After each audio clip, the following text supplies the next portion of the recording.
A first-of-its-kind anti-bullying assembly held today at Harriman High School as a number of grassroots organizations all come together in an effort to help kids in how they react to school bullies, with some new curriculum and also a hotline that's in the works and more. Amy Nay with more on this story for us. Amy, a statewide approach here that kind of starts with this one high school. That's right. Empower You, the Utah Anti-Bully Coalition, and Safe to Help, among some other nonprofit organizations, are all teaming up to help provide what they say is a needed resource to high school students all across the state. And it began this morning at Harriman High. The state legislature recently approving some funding to help a coming tip line, but there's also new curriculum, after-school programs, and school assemblies like that one this morning, all hopefully to help fight an apparent growing problem in Utah schools. I want to welcome you to the first anti-bullying coalition get together. You guys are part of history. Give yourselves a hand.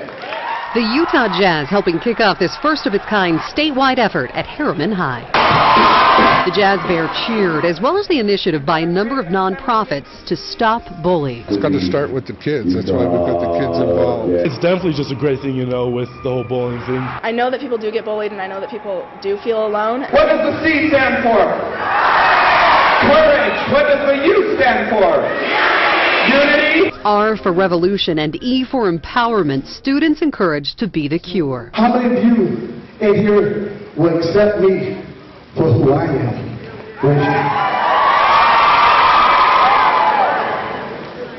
I appreciate that, students, because it wasn't always like that when I was in school. Inspirational speaker Chris Holyfield said his dwarfism made him a target. So please, think before you speak. Thank you. To empower the students.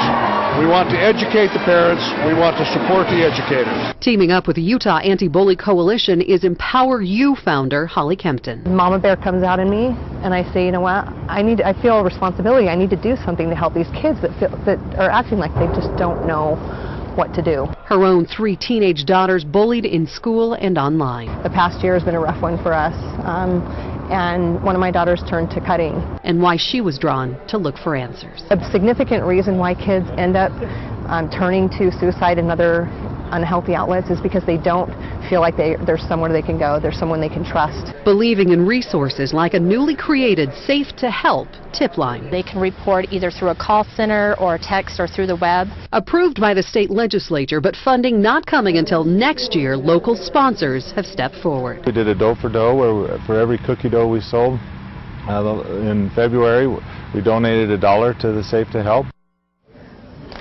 And they raised well over $7,000 combined with the earnings from a number of planned upcoming fundraisers at Papa Murphy's and other local stores. Organizers believe that will be enough to get this tip line started this fall. But the assemblies and anti-bullying curriculum, after-school activities, and educational events all kicked off today. However, with those working behind it all promising that Mark and Shauna, this is only the beginning. Of course, a really big story for us, and all too often we're reporting on the devastating effects of bullying. Yeah, indeed. All right, Amy, thanks so much.